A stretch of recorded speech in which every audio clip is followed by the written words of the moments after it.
நம்ம லாஸ்ட் கிளாஸ்ல பார்க்கும்போது பார்த்தீங்கன்னா ஒரு ஜாதகத்தை வச்சு பேசிக்ஸ் டீட்டெயில்ஸே இல்லாமல் அவர் எந்த மாசத்துல பிறந்திருப்பாரு அப்படின்ற மாதிரி நம்ம ஐடென்டிஃபிகேஷன் பண்ணோம். இப்போ நம்ம பார்க்க போகிறது என்னன்னு பார்த்தீங்கன்னா எந்த பேசிக் டீட்டெயில்ஸும் இல்லாமல் ஒரு ஜாதகத்தை பார்த்த உடனே அவர் வளைபிறையில் பிறந்த ஜாதகமா, தேய்பிறையில் பிறந்த ஜாதகமா, பௌர்ணமியில் பிறந்த ஜாதகமா, அமாவாசையில் பிறந்த ஜாதகமான்றதை ஐடென்டிஃபிகேஷன் எப்படி பண்ணுறது அப்படின்றத இப்போ நான் உங்களுக்கு சொல்ல போகிறேன். ஃபர்ஸ்ட் ஒரு ஜாதகத்தை எடுக்கிறீங்க.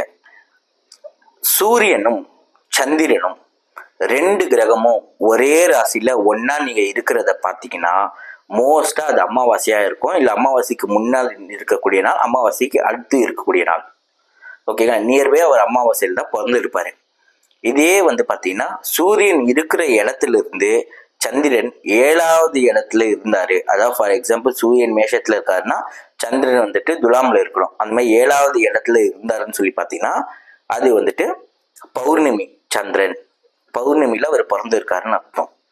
இதுவே சூரியன் கிட்ட இருந்து முதல் 7 ராசிக்குள்ள சந்திரன் இருந்தாருன்னா அது வளர்பிறை காலகட்டமா இருக்குது, வளர்பிறையில பிறந்த ஜாதகம் அப்படின்னு ஐடென்டிஃபை பண்ணிடலாம்.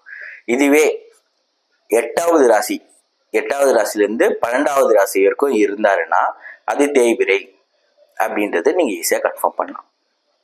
இப்போ இந்த டீட்டெயில் உங்களுக்கு தெரியல, இப்போ தான் நீங்கள் தெரிஞ்சுக்கிட்டீங்க அப்படின்னு நினச்சிங்கன்னா நம்ம சேனல்ஸை சப்ஸ்கிரைப் பண்ணிக்கோங்க, பெல் ஐக்கான்ஸை கிளிக் பண்ணிக்கோங்க. அப்போ தான் இதேமாரி நம்ம அப்டேட் யாருக்கும் தெரியாத விஷயங்கள்லாம் உங்களுக்கு கிடைக்கும்.